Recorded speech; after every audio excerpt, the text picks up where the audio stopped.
ਤੁਹਾਡੀ ਸੇਵਾ 'ਚ ਹਾਜ਼ਰ ਹੋ ਗਏ ਜੀ। ਇੱਥੇ ਸਟੂਡੀਓ 'ਚ ਮੈਂ ਹਰਜੀਤ ਸਿੰਘ ਗਿੱਲ ਤੇ ਮੇਰੇ ਨਾਲ ਦੂਜੇ ਪਾਸੇ ਤੋਂ ਜੁੜ ਚੁੱਕੇ ਨੇ ਪ੍ਰੋਫੈਸਰ ਜਗੀਰ ਸਿੰਘ ਕਾਲੋਂ। ਕੁਝ ਇੱਕ ਖਬਰਾਂ ਦੇ ਉੱਤੇ ਅਸੀਂ ਮਿਲ ਕੇ ਮਾਰਦੇ ਹਾਂ ਝਾਤ। ਸਭ ਤੋਂ ਪਹਿਲਾਂ ਪ੍ਰੋਫੈਸਰ ਸਾਹਿਬ ਤੁਹਾਡਾ ਨਿੱਘਾ ਸਵਾਗਤ ਜੀ। ਬਹੁਤ ਮਿਹਰਬਾਨੀ ਗਿੱਲ ਸਾਹਿਬ। ਪ੍ਰੋਫੈਸਰ ਸਾਹਿਬ 3 ਹਫ਼ਤੇ ਹੋ ਗਏ ਸੀਗੇ ਕਾਬਲ ਦੇ ਵਿੱਚ ਤਾਲਿਬਾਨ ਨੂੰ ਕਾਬਜ਼ ਹੋਇਆ।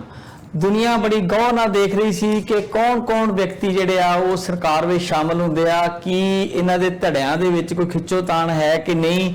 ਵੈਸੇ ਇਹ ਖਬਰਾਂ ਆ ਰਹੀਆਂ ਸੀ ਕੁਝ ਦਿਨਾਂ ਤੋਂ ਕਿ ਜਿਹੜੇ ਮੁੱਲਾ ਬ੍ਰਦਰਸ ਨੇ ਤੇ ਕੁਝ 3-4 ਵਿਅਕਤੀਆਂ ਹੋਰ ਦੇ ਨਾਂ ਆ ਰਹੇ ਸੀ ਜਿਹੜੇ ਕਾਬਲ ਦੇ ਉੱਤੇ ਹਕੂਮਤ ਕਰ ਰਹੇ ਸੀਗੇ। ਤੇ ਅੱਜ ਮੰਗਲਵਾਰ ਜਿਹੜਾ ਉੱਥੇ ਲੰਘ ਗਿਆ, ਲੇਟ ਨਾਈਟ ਸ਼ਾਮ ਨੂੰ ਉਹਨਾਂ ਨੇ ਆਪਣੀ ਸਰਕਾਰ ਆਖਰਕਾਰ ਜਿਹੜੀ ਉਹਦਾ ਗਠਨ ਕਰ ਲਿਆ। ਪਰ ਉਹਦੇ ਵਿੱਚ ਇੱਕ ਵੀ ਔਰਤ ਨਹੀਂ ਲਿਆ। ਕੁਝ ਲੋਕਾਂ ਦਾ ਸਵਾਲ ਉਹਨਾਂ ਨੂੰ ਹੋਏ ਨੇ ਕਿ ਤੁਸੀਂ ਕਹਿੰਦੇ ਸੀ ਔਰਤਾਂ ਨੂੰ ਬਰਾਬਰ ਦਾਂਗੇ, ਪਰ ਕਿਸੇ ਵੀ ਔਰਤ ਨੂੰ ਸ਼ਾਮਲ ਨਹੀਂ ਕੀਤਾ ਗਿਆ। ਉਹਨਾਂ ਦੇ ਬੁਲਾਰੇ ਨੇ ਕਿਹਾ ਆ ਕਿ ਅਜੇ ਪੂਰੀ ਤਰ੍ਹਾਂ ਵਿਸਥਾਰ ਨਹੀਂ ਹੋਇਆ, ਜਾਨੀ ਕਿ ਉਹਨਾਂ ਨੇ ਅਜੇ ਅੰਤਰਮ ਸਰਕਾਰ ਹੀ ਬਣਾਈ ਆ।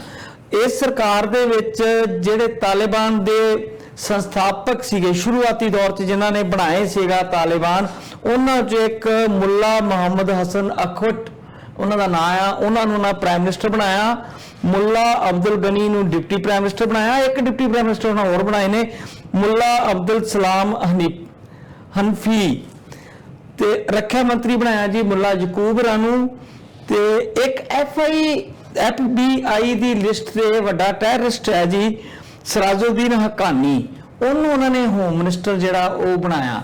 ਹੁਣ ਦੁਨੀਆ ਜਿਹੜੀ ਆ ਉਹ ਦੇਖੇਗੀ ਕਿ ਇਹ ਜਿਹੜੇ ਲੋਕ ਨੇ ਇਹਨਾਂ ਦੇ ਵਿੱਚ ਕੁਝ ਟੈਰਰਿਸਟ ਦੀ ਸੂਚੀ 'ਚ ਨੇ, ਕੁਝ ਸ਼ਾਇਦ ਅਣਜਾਣੇ ਨਾ ਵੀ ਹੋਣ। ਉਹਨਾਂ ਦੇ ਉੱਤੇ ਕਿਸ ਤਰ੍ਹਾਂ ਦਾ ਕੋਈ ਦਬਾਅ ਬਣਦਾ ਹੈ ਕਿ ਇਹਨਾਂ ਨੂੰ ਕੰਟੀਨਿਊ ਕਰਨ ਜਾਂ ਫਿਰ ਉਹ ਪਰਵਾਹ ਨਹੀਂ ਕਰਨਗੇ ਕਿਸੇ ਦੀ। ਇਹ ਮਤਲਬ ਦੇਖਣ ਵਾਲਾ ਜਿਹੜਾ ਚੀਜ਼ ਆ ਉਹ ਜੇ ਬਾਕੀ ਹੈ ਜੀ। ਇਹ ਦੇਖੋ, ਇਹਦੇ 'ਚ ਜਿਹੜੇ ਇੰਟਰਨੈਸ਼ਨਲ ਫੋਰਸਸ ਹੈਗੀਆਂ ਉਹਨਾਂ ਦਾ ਵੀ ਦਖਲ ਹੈਗਾ, ਤੇ ਪਾਕਿਸਤਾਨ ਦੇ ਜਿਹੜੇ ISI ਵਾਲੇ ਆ ਜਾਂ ਆਲੇ ਦੁਆਲੇ ਇਸ ਕਿਸਮ ਦੇ ਐਂਸਰ ਹੈਗੇ ਆ ਉਹਨਾਂ ਦਾ ਦਖਲ ਹੈਗਾ। ਔਰ ਇਹ ਗੱਲ ਜਿਹੜੀ ਆ ਬਿਲਕੁਲ ਤੁਸੀਂ ਠੀਕ ਕਹੀ ਆ ਬਈ ਉਹਨਾਂ ਨੇ ਐਲਾਨ ਤਾਂ ਇਹ ਕੀਤਾ ਸੀਗਾ ਕਿ ਤਾਲਿਬਾਨ ਹਕੂਮਤ ਜਿਹੜੀ ਆ ਉਹ ਔਰਤਾਂ ਨੂੰ ਬਰਾਬਰ ਦੇ ਹੱਕ ਦੇਗੀ, ਤੇ ਇਹਦੇ ਵਿੱਚ ਕੋਈ ਵੀ ਔਰਤ ਨਾ ਸ਼ਾਮਲ ਕਰਨਾ ਜਿਹੜਾ ਉਹਨਾਂ ਦੀਆਂ ਇੰਟੈਂਸ਼ਨ ਕਲੀਅਰ ਹੋ ਗਈਆਂ। ਜਾਂ ਇੱਦਾਂ ਕਹਿ ਲਓ ਕਿ ਉਹ ਕਹਿਣ ਨੂੰ ਕੁਝ ਹੋਰ ਕਹਿੰਦੇ ਆ, ਹਾਥੀ ਦੇ ਦੰਦ ਖਾਣ ਦੇ ਹੋਰ ਦਿਖਾਉਣ ਦੇ ਹੋਰ। ਉਹਦੇ ਵਿੱਚ ਉਂਝ ਵੀ ਜਿਹੜਾ ਔਰਤਾਂ ਪ੍ਰਤੀ ਉਹਨਾਂ ਦਾ ਐਟੀਟਿਊਡ ਆ ਹੁਣ ਤੱਕ ਕਿ ਉਹਨਾਂ ਨੂੰ ਦਫ਼ਤਰਾਂ ਦੇ ਵਿੱਚ ਨਹੀਂ ਜਾਣ ਦੇਣਾ, ਉਹਨਾਂ ਨੂੰ ਜਿਹੜੀ ਐਂਕਰਿੰਗ TV ਦੀ ਆ ਉਹ ਨਹੀਂ ਕਰਨ ਦੇਣੀ। ਸੋ ਇਸ ਤਰੀਕੇ ਨਾਲ ਇਹ ਐਲਾਨ ਉਹਨਾਂ ਨੇ ਕਰ ਦਿੱਤਾ ਆ, ਤੇ ਇਹਦੇ ਵਿੱਚ ਬਹੁਤ ਵੱਡੇ ਜਿਹੜੇ ਇੰਟਰਨੈਸ਼ਨਲ ਟੈਰਰਿਸਟ FBI ਦੀ ਲਿਸਟ ਦੇ ਵਿੱਚ ਆ ਉਹਨਾਂ ਨੂੰ ਵੀ ਉਹਨਾਂ ਨੇ ਇੱਕ ਮਿਨਿਸਟਰੀ ਜਿਹੜੀ ਆ ਉਹ ਬੜੀ ਮਹੱਤਵਪੂਰਨ ਦੇਤੀ ਆ। ਤੇ ਇਹ ਤਾਂ ਹੁਣ ਆਉਣ ਵਾਲੇ ਦਿਨਾਂ ਦੇ ਵਿੱਚ ਪਤਾ ਲੱਗਦਾ ਆ ਵੀ ਇਹ ਜਿਹੜੀ ਇਹਦੀ ਕਾਰਗੁਜ਼ਾਰੀ ਕੀ ਆ, ਕੀ ਕਰਦੇ ਆ ਗਾਂ, ਕਿਸ ਕਿਸਮ ਦਾ ਇਹਨਾਂ ਦਾ ਸੰਬੰਧ ਜਿਹੜਾ ਹੈਗਾ ਅੰਤਰਰਾਸ਼ਟਰੀ ਤੌਰ ਤੇ ਹੁੰਦਾ, ਔਰ ਇੰਟਰਨਲੀ ਇਹ ਕੀ ਪਾਲਿਸੀ ਲੈ ਕੇ ਆਉਂਦੇ ਆ। ਉੱਦਾਂ ਤਾਂ ਪਾਲਿਸੀ ਉਹਨਾਂ ਦੀ ਇਹ ਕਲੀਅਰ ਆ ਕਿ ਅਸੀਂ ਸ਼ਰੀਅਤ ਦੇ ਮੁਤਾਬਕ ਜਿਹੜਾ ਉਹ ਰਾਜ ਕਰਨਾ ਆ, ਇੱਥੇ ਸ਼ਰੀਅਤ ਦਾ ਰਾਜ ਹੋਏਗਾ। ਸੋ ਇਸ ਕਰਕੇ ਕੁਝ ਗੱਲਾਂ ਜਿਹੜੀਆਂ ਉਹ ਸਪਸ਼ਟ ਹੋਣ ਲੱਗ ਗਈਆਂ ਔਰ ਕੁਝ ਗੱਲਾਂ ਜਿਹੜੀਆਂ ਉਹ ਆਉਣ ਵਾਲੇ ਹੋਰ ਦਿਨਾਂ ਦੇ ਵਿੱਚ ਸਪਸ਼ਟ ਹੋ ਜਾਣਗੀਆਂ। ਅਫਗਾਨਿਸਤਾਨ ਦਾ ਨਾਮ ਹੀ ਉਹਨਾਂ ਨੇ ਪ੍ਰੋਫੈਸਰ ਸਾਹਿਬ ਚੇਂਜ ਕਰਕੇ ਇਮਾਰਾਤ ਆਫ ਇਸਲਾਮਿਕ ਸਟੇਟ ਜਿਹੜਾ ਉਹ ਸ਼ਾਇਦ ਰੱਖ ਦਿੱਤਾ ਹੈ। ਜਿਹੜਾ ਅਫਗਾਨਿਸਤਾਨ ਦਾ ਜਿਹੜਾ ਨਾਂ ਸੀਗਾ ਜਿਹੜਾ ਉਹਨਾਂ ਦੀ ਵਿਰਾਸਤ 'ਚ ਉਹਨਾਂ ਨੂੰ ਮਿਲਿਆ, ਉਹਨੂੰ ਵੀ ਉਹ ਤਬਦੀਲ ਕਰਨ ਜਾ ਰਹੇ ਆ। ਔਰ ਦੂਜੇ ਪਾਸੇ ਕਾਬਲ ਦੇ ਵਿੱਚ ਅੱਜ ਇੱਕ ਪ੍ਰੋਟੈਸਟ ਹੋਇਆ, ਉਹ ਹੋਇਆ ਆ ਤਾਲਿਬਾਨ ਦੇ ਖਿਲਾਫ ਨਹੀਂ ਸਿੱਧਾ ਹੋਇਆ, ਉਹ ਪਾਕਿਸਤਾਨ ਦੇ ਖਿਲਾਫ ਹੋਇਆ ਕਿ ਪਾਕਿਸਤਾਨ ਦੀ ਜਿਹੜੀ ਇੰਟਰ ਸਰਵਿਸ ਇੰਟੈਲੀਜੈਂਸ ਹੈ ISI, ਉਹਨੇ ਤਾਲਿਬਾਨ ਦੀ ਹੈਲਪ ਕੀਤੀ ਆ ਖਾਸ ਕਰਕੇ ਪੰਜਸ਼ੀਰ ਇਲਾਕੇ ਨੂੰ ਫਤਿਹ ਕਰਨ ਵਿੱਚ। ਉਹਨੂੰ ਲੈ ਕੇ ਇੱਕ ਪ੍ਰੋਟੈਸਟ ਹੋਇਆ ਤੇ ਉਹਦੇ ਉੱਤੇ ਹਵਾਈ ਫਾਇਰਿੰਗ ਕੀਤੀ ਹੈ ਤਾਲਿਬਾਨ ਵੱਲੋਂ। ਕਿਸੇ ਦੇ ਮਾਰੇ ਜਾਣ ਦੀ ਕੋਈ ਖਬਰ ਤੇ ਨਹੀਂ ਆਈ, ਪਰ ਪਾਕਿਸਤਾਨ ਦਾ ਵਿਰੋਧ ਜਿਹੜੇ ਅਫਗਾਨੀ ਲੋਕ ਆ ਉਹ ਕਿਤੇ ਨਾ ਕਿਤੇ ਕਰ ਰਹੇ ਨੇ ਕਿ ਪਾਕਿਸਤਾਨ ਦੀਆਂ ਏਜੰਸੀਆਂ ਦਾ ਵੀ ਇਹ ਸਾਰੇ ਕਾਰੇ ਦੇ ਵਿੱਚ ਕਿਤੇ ਨਾ ਕਿਤੇ ਹੱਥ ਹੈ ਜੀ। ਦੇਖੋ, ISI ਜਿਹੜੀ ਆ ਉਹ ਕੋਈ ਉੱਥੇ ਅਮਨ ਕਾਨੂੰਨ ਬਹਾਲ ਕਰਨ ਤਾਂ ਗਈ ਨਹੀਂ ਹੋਣੀ। ਉਹਨਾਂ ਨੇ ਆਪਣੇ ਇੰਟਰਸਟ ਵੀ ਦੇਖਣੇ ਆ ਤੇ ਇਹ ਵੀ ਦੇਖਣਾ ਹੈਗਾ ਕਿ ਉਹਨਾਂ ਲੋਕਾਂ ਕੋਲ ਹਕੂਮਤ ਹੋਵੇ ਜਿਹੜੇ ਉਹਨਾਂ ਦੇ ਹੱਥ ਟੋਕੇ ਹੋਣ। ਤੇ ਪੰਜਸ਼ੀਰ ਵਾਲੇ ਜਿਹੜੇ ਡਟੇ ਸੀਗੇ, ਜਿਹੜੇ ਤਾਲਿਬਾਨਾਂ ਅੱਗੇ ਹਾਰ ਨਹੀਂ ਮੰਨਦੇ ਸੀਗੇ, ਅਜੇ ਵੀ ਮੇਰਾ ਖਿਆਲ ਹੈ ਕੋਈ ਪੁਸ਼ਟੀ ਨਹੀਂ ਹੋਈ ਕਿ ਉਹਨਾਂ ਨੇ ਹਾਰ ਮੰਨ ਲਈ ਆ ਕਿ ਉਹ ਲੜਾਕੇ ਜਿਹੜੇ ਆ ਉਹ ਆਪਣੇ ਪੰਜਸ਼ੀਰ ਵਾਲੇ ਉਹ ਲੜ ਰਹੇ ਆ। ਤੇ ਪਾਕਿਸਤਾਨ ਦੇ ਖਿਲਾਫ ਅਫਗਾਨ ਲੋਕਾਂ ਦਾ ਗੁੱਸਾ ਜਿਹੜਾ ਆ ਉਹ ਲਾਜ਼ਮੀ ਆ ਕਿ ISI ਜੇ ਉਹਨਾਂ ਦੀ ਹਕੂਮਤ ਬਣਾਉਣ ਦੇ ਵਿੱਚ ਹਿੱਸਾ ਪਾਉਂਦੀ ਆ ਜਾਂ ਜਿਹੜੇ ਪੰਜਸ਼ੀਰ ਦਾ ਇਲਾਕਾ ਆ ਉਹਦੇ ਵਿੱਚ ਤਾਲਿਬਾਨਾਂ ਦੀ ਮਦਦ ਕਰਦੀ ਆ, ਤਾਂ ਜਿਹੜੇ ਉੱਥੋਂ ਦੇ ਜਮਹੂਰੀਅਤ ਪਸੰਦ ਲੋਕ ਹੈ ਨੇ, ਜਿਨ੍ਹਾਂ ਦੀ ਗਿਣਤੀ ਭਾਵੇਂ ਬਹੁਤੀ ਨਹੀਂ ਹੈ, ਪਰ ਫਿਰ ਵੀ ਉਹਨਾਂ ਦੇ ਵਿੱਚ ਇਹ ਜਿਹੜਾ ਗੁੱਸਾ ਹੋਣਾ ਔਰ ਪ੍ਰੋਟੈਸਟ ਕਰਨਾ ਇਹ ਲਾਜ਼ਮੀ ਸੀਗਾ। ਔਰ ਇਹਦੇ ਵੀ ਗਾਂ ਜਿਹੜੇ ਨਤੀਜੇ ਆ ਉਹ ਹੌਲੀ ਹੌਲੀ ਪਤਾ ਲੱਗ ਜਾਣਗੇ ਕਿ ਕੌਣ ਉੱਥੇ ਹਕੂਮਤ ਕਰਦਾ ਆ, ਕੌਣ ਬਾਹਰੋਂ ਦਖਲ ਦਿੰਦਾ ਆ ਤੇ ਲੋਕਾਂ ਦੀ ਹਾਲਤ ਉੱਥੇ ਕੀ ਆ, ਇਹ ਸਪਸ਼ਟ ਦਿਖਾਈ ਦੇਣ ਲੱਗ ਗਿਆ। ਬਿਲਕੁਲ। ਹਾਂਜੀ ਪ੍ਰੋਫੈਸਰ ਸਾਹਿਬ, ਹੁਣ ਅਗਲੀ ਖਬਰ ਵੱਲ ਆਪਾਂ ਚੱਲੀਏ। ਭਾਰਤ ਪੰਜਾਬ ਕਰਨਾਲ ਕਈ ਦਿਨਾਂ ਤੋਂ ਕਿਸਾਨਾਂ ਦੇ ਸੰਘਰਸ਼ ਦਾ ਕੇਂਦਰ ਬਣਦਾ ਜਾ ਰਿਹਾ। ਯਾਨੀ ਕਿ ਕਰਨਾਲ ਨੂੰ ਕੁਰਕਸ਼ੇਤਰ ਵੀ ਕਿਹਾ ਗਿਆ ਕਿ ਜਿਸ ਤਰੀਕੇ ਨਾਲ ਉੱਥੋਂ ਦੇ SDM ਨੇ ਇੱਕ ਗੈਰ ਕਾਨੂੰਨੀ ਹੁਕਮ ਜਾਰੀ ਕੀਤੇ ਸੀਗੇ ਲੋਕਾਂ ਦੇ ਸਿਰ ਪਾੜਨ ਦੇ, ਉਹਨੂੰ ਲੈ ਕੇ ਕਿਸਾਨਾਂ ਵਿੱਚ ਬਹੁਤ ਜ਼ਿਆਦਾ ਗੁੱਸਾ ਹੈ ਤੇ ਕਿਸਾਨਾਂ ਨੇ ਅਲਟੀਮੇਟਮ ਦਿੱਤਾ ਸੀ ਕਿ ਅਸੀਂ 5 ਤਰੀਕ ਵਾਲਾ ਆਪਣਾ ਮੁਜ਼ੱਫਰਾਪੁਰ ਨਿਪਟਾ ਆਈਏ। ਆਪਣੀ ਗੱਲ ਉੱਤੇ ਵੀ ਹੋਣ ਵਾਲੀ ਬਾਕੀ ਆ, ਉੱਤੇ ਵੀ ਤੁਹਾਡੇ ਮੈਂ ਵਿਚਾਰ ਲੈਣੇ ਕਿ ਮੁਜ਼ੱਫਰਨਗਰ 'ਚ ਕਿਸਾਨ ਕੀ ਕਰਕੇ ਆਏ ਨੇ, ਕਿਸ ਤਰ੍ਹਾਂ ਦਾ ਇਕੱਠ ਹੋਇਆ ਤੇ ਉਹਦੇ ਨਾਲ ਸਰਕਾਰ ਨੂੰ ਕਿੰਨਾ ਕੁ ਉਹਦੀਆਂ ਚੂੜਾਂ ਜਿਹੜੀਆਂ ਹਿੱਲੀਆਂ ਨੇ। ਪਰ ਕਰਨਾਲ ਵਿੱਚ ਜਿਹੜਾ ਸੀਗਾ, ਸਰਕਾਰ ਨੇ ਪਹਿਲਾਂ ਕਹਿਤਾ ਉੱਥੋਂ ਦੇ ਡਿਪਟੀ ਕਮਿਸ਼ਨਰ ਨੇ ਕਿ ਜੇਕਰ ਤੁਸੀਂ ਮਿੰਨੀ ਸੈਕਟਰੀਏਟ ਵੱਲ ਜਾਓਗੇ ਤੇ ਅਸੀਂ ਤੁਹਾਨੂੰ ਰੋਕਾਂਗੇ ਤੇ ਸਖਤੀ ਕਰਾਂਗੇ। ਕਿਸਾਨਾਂ ਨੇ ਕਿਹਾ ਕਿ ਅਸੀਂ ਜਿੰਨਾ ਚਿਰ ਤੁਸੀਂ ਸਾਡੀ ਗੱਲਬਾਤ ਨਹੀਂ ਸੁਣਦੇ ਅਸੀਂ ਮਿੰਨੀ ਸੈਕਟਰੀਏਟ ਨੂੰ ਘੇਰਾਂਗੇ। ਸੋ ਇਹਨਾਂ ਨੇ ਇੰਟਰਨੈਟ ਬੰਦ ਕਰ ਦਿੱਤਾ, ਜਿਹੜੀਆਂ ਪੈਰਾ ਮਿਲਟਰੀ ਫੋਰਸਿਸ ਨੇ ਉਹ ਮੰਗਾ ਲੀਆਂ, ਬੜੀ ਸਖਤੀ ਦਾ ਵਿਖਾਵਾ ਕੀਤਾ। ਪਰ ਕਿਸਾਨ ਜਿਹੜੇ ਆ ਉਹਨਾਂ ਦੇ ਰੋਹ ਅੱਗੇ ਸਾਰਾ ਕੁਝ ਧਰਿਆ ਰਹਿ ਗਿਆ ਤੇ ਕਿਸਾਨ ਅਨਾਜ ਮੰਡੀ 'ਚ ਵੱਡੀ ਤਾਦਾਦ ਵਿੱਚ ਇਕੱਠੇ ਹੋ ਗਏ ਸੀਗੇ। ਔਰ ਉਹਨਾਂ ਨੇ ਅਜੇ ਬਾਰਿਸ਼ ਬੜਾ ਰਾਹ ਰੋਕ ਰਹੀ ਹੈ ਜੀ, ਮੁਜ਼ੱਫਰਪੁਰ ਵੀ ਰੋਕਿਆ ਸੀ ਤੇ ਇੱਥੇ ਵੀ ਰਾਹ ਰੋਕਿਆ ਕਿਸਾਨਾਂ ਦਾ ਬਰਸਾਤ ਨੇ, ਤੇ ਪਰ ਫਿਰ ਵੀ ਕਿਸਾਨ ਸਫਲ ਹੋਏ ਨੇ ਸਕੱਤਰੇਤ ਪਹੁੰਚਣ ਦੇ ਤੇ ਉਹਨਾਂ ਕਿਹਾ ਕਿ ਅਣਮਿੱਥੇ ਸਮੇਂ ਲਈ ਸਾਡਾ ਘੇਰਾਬੰਦੀ ਜਿਹੜੀ ਇੱਥੇ ਰਹੇਗੀ ਜੀ।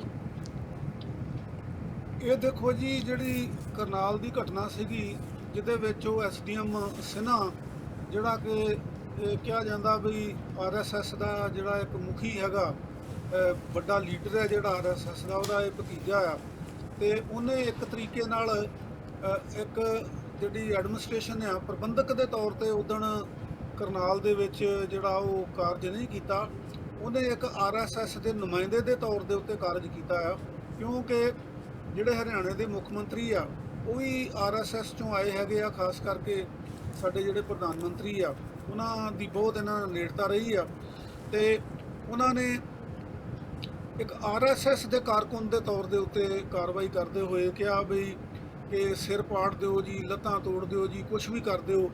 ਤਾਂ ਉਹਦਾ ਜਿਹੜਾ ਪ੍ਰਤੀਕਰਮ ਆ ਉਹ ਵੀ ਹੋਇਆ। ਸਭ ਤੋਂ ਪਹਿਲਾਂ ਤਾਂ ਬਹੁਤ ਜਿਹੜਾ ਜ਼ਾਲਮਾਨਾ ਢੰਗ ਨਾਲ ਕਿਸਾਨਾਂ ਦੇ ਉੱਤੇ ਲਾਠੀਚਾਰਜ ਕੀਤਾ ਗਿਆ, ਜਿਹਦੇ ਨਤੀਜੇ ਵਜੋਂ ਇੱਕ ਕਿਸਾਨ ਜਿਹੜਾ ਆ ਉਹਦੀ ਮੌਤ ਵੀ ਹੋ ਗਈ, ਸ਼ਹਾਦਤ ਵੀ ਉਹ ਪ੍ਰਾਪਤ ਕਰ ਗਿਆ, ਤੇ ਬਹੁਤ ਸਾਰੇ ਕਿਸਾਨ ਜਿਹੜੇ ਆ ਉਹ ਜ਼ਖਮੀ ਵੀ ਹੋਏ। ਇਸ ਸੰਬੰਧ ਦੇ ਵਿੱਚ ਦੁਨੀਆ ਭਰ ਦੇ ਵਿੱਚ, ਪੰਜਾਬ ਹਰਿਆਣੇ ਜਾਂ ਭਾਰਤ ਵਿੱਚ ਹੀ ਨਹੀਂ, ਦੁਨੀਆ ਭਰ ਦੇ ਵਿੱਚ ਇਸ ਗੱਲ 'ਤੇ ਬੜਾ ਗੁੱਸਾ ਆ। ਔਰ ਕੋਇਨਸੀਡੈਂਸ ਇਹ ਹੋਇਆ ਗਿੱਲ ਸਾਹਿਬ ਕਿ ਉਸ ਦਿਨ ਜਲਿਆਂਵਾਲੇ ਬਾਗ ਦਾ ਜਿਹੜਾ ਸੁੰਦਰੀਕਰਨ ਕੀਤਾ ਗਿਆ, ਉਹਦੀਆਂ ਨਿਸ਼ਾਨੀਆਂ ਮਿਟਾ ਕੇ ਤੇ ਆਪਣੇ ਹਿਸਾਬ ਨਾਲ ਕਰਨ ਦਾ, ਇੱਕ ਬੰਨੇ ਤਾਂ ਉਦੋਂ ਜਲਿਆਂਵਾਲੇ ਬਾਗ ਦੇ ਸੁੰਦਰੀਕਰਨ ਦਾ ਉਦਘਾਟਨ ਜਿਹੜਾ ਉਹ ਕੀਤਾ ਜਾ ਰਿਹਾ ਸੀਗਾ, ਤੇ ਦੂਜੇ ਬੰਨੇ ਕਰਨਾਲ ਦੇ ਵਿੱਚ ਜਿਹੜੇ ਨਿਹੱਥੇ ਸ਼ਾਂਤਮਈ ਅੰਦੋਲਨ ਕਰ ਰਹੇ ਕਿਸਾਨ ਸੀਗੇ ਉਹਨਾਂ ਦੇ ਉੱਤੇ ਲਾਠੀ ਭਰਾਈ ਜਾ ਰਹੀ ਸੀਗੀ ਔਰ ਇੱਕ ਦੀ ਜਾਨ ਵੀ ਲੈ ਲਈ ਗਈ। ਤੇ ਗੈਰ ਕਾਨੂੰਨੀ ਢੰਗ ਨਾਲ SDM ਨੇ ਇਹ ਆਦੇਸ਼ ਜਿਹੜੇ ਆ ਉਹ ਦਿੱਤੇ। ਹਾਲਾਂਕਿ SDM ਦਾ ਇਹ ਪ੍ਰੈਰੋਗੇਟਿਵ ਹੀ ਨਹੀਂ ਹੈ, ਉਹਦਾ ਇਹ ਅਧਿਕਾਰ ਨਹੀਂ ਹੈ। ਉਹਨੇ ਇਦਾਂ ਭਾਸ਼ਣ ਕਰਕੇ ਉੱਥੇ ਤੇ ਲੋਕਾਂ ਨੂੰ ਉਕਸਾ ਕੇ ਪੁਲਿਸ ਨੂੰ ਉਕਸਾ ਕੇ ਇਸ ਕਿਸਮ ਦਾ ਕੰਮ ਕਰਾਉਣਾ ਜਿਹੜਾ ਉਹ ਐਸਡੀਐਮ ਦਾ ਕੰਮ ਨਹੀਂ ਗਾ ਹੁੰਦਾ।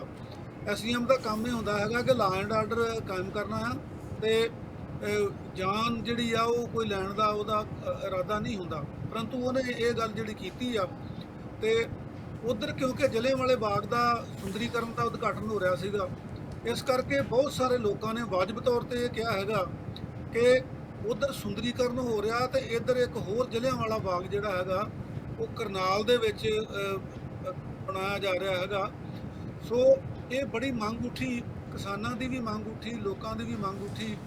ਇਹ ਵੀ ਪਤਾ ਲੱਗਾ ਕਿ ਪੰਜਾਬ ਹਰਿਆਣਾ ਹਾਈ ਕੋਰਟ ਦੇ ਵਕੀਲਾਂ ਨੇ ਇੱਕ ਪਟੀਸ਼ਨ ਵੀ ਪਾਈ ਆ ਕਿ ਉਹ ਜਿਹੜਾ ਐਸਡੀਐਮ ਆ ਉਹਦੀ ਕੇਵਲ ਬਦਲੀ ਕਰਕੇ ਹੀ ਕੋਈ ਮਸਲਾ ਹੱਲ ਨਹੀਂ ਹੁੰਦਾ, ਉਹਦੇ ਉੱਤੇ ਕੇਸ ਦਰਜ ਹੋਣਾ ਚਾਹੀਦਾ ਔਰ ਕਤਲ ਦਾ ਮੁਕੱਦਮਾ ਉੱਤੇ ਦਰਜ ਹੋਣਾ ਚਾਹੀਦਾ। 302 ਧਾਰਾ ਲਾ ਕੇ ਉਹਦੇ ਤੇ ਮੁਕੱਦਮਾ ਹੋਣਾ ਚਾਹੀਦਾ ਤੇ ਉਹਦੀ ਕੇਵਲ ਬਦਲੀ ਜੇ ਚੰਡੀਗੜ੍ਹ ਕਰ ਦਿੱਤੀ ਹੈਗੀ ਆ ਤਾਂ ਇਹ ਕੋਈ ਉਹਦਾ ਹੱਲ ਨਹੀਂ ਹੈ।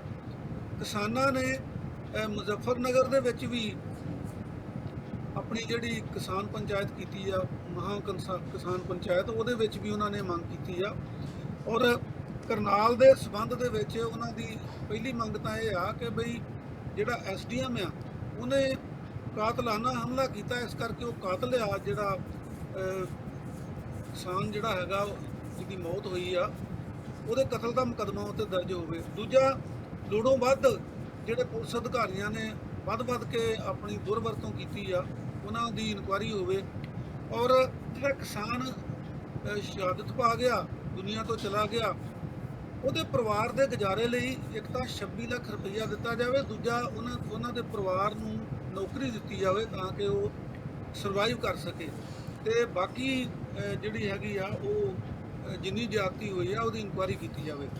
ਸੋ ਇਹ ਉਹਨਾਂ ਨੇ ਕਿਸਾਨਾਂ ਨੇ ਟਾਈਮ ਦਿੱਤਾ ਸੀਗਾ ਕਿ ਬਈ ਤੁਸੀਂ ਇਹ ਜਦੋਂ ਤੱਕ ਅਸੀਂ ਉੱਧਰੋਂ ਵਿਹਲੇ ਹੁੰਦੇ ਆ ਤੇ ਤੁਸੀਂ ਇਹ ਕਾਰਵਾਈ ਜਿਹੜੀ ਆ ਕਰ ਦਿਓ। ਹਰਿਆਣਾ ਗਵਰਨਮੈਂਟ ਨੇ ਕੋਈ ਕਾਰਵਾਈ ਨਹੀਂ ਕੀਤੀ ਔਰ ਬਲਕਿ ਜਦੋਂ ਕਿਸਾਨਾਂ ਨੇ ਇਹ ਕਿਹਾ ਕਿ ਅਸੀਂ ਸਕੱਤਰੇਤ ਦਾ ਘਿਰਾਓ ਕਰਾਂਗੇ ਤੇ ਹਰਿਆਣਾ ਗਵਰਨਮੈਂਟ ਨੇ ਪੈਰਾਮਿਲਟਰੀ ਦੀਆਂ ਫੋਰਸਿਸ ਦੀਆਂ ਬਹੁਤ ਸਾਰੀਆਂ ਕੰਪਨੀਆਂ ਲਾਤੀਆਂ। ਹਰਿਆਣਾ ਪੁਲਿਸ ਤਾਂ ਹੈਗੀ ਆ ਤੇ ਪੁਲਿਸ ਵੀ ਜਿਹੜੀ ਆ ਉਹ ਦੋ ਕਿਸਮ ਦੀ ਉਹਨਾਂ ਕੋਲ ਹੁੰਦੀ ਹੈਗੀ ਆ, ਇੱਕ ਤਾਂ ਹਰਿਆਣਾ ਪੁਲਿਸ ਹੈ, ਇੱਕ ਹਰਿਆਣਾ ਆਰਮਡ ਪੁਲਿਸ ਵੀ ਹੈਗੀ ਆ।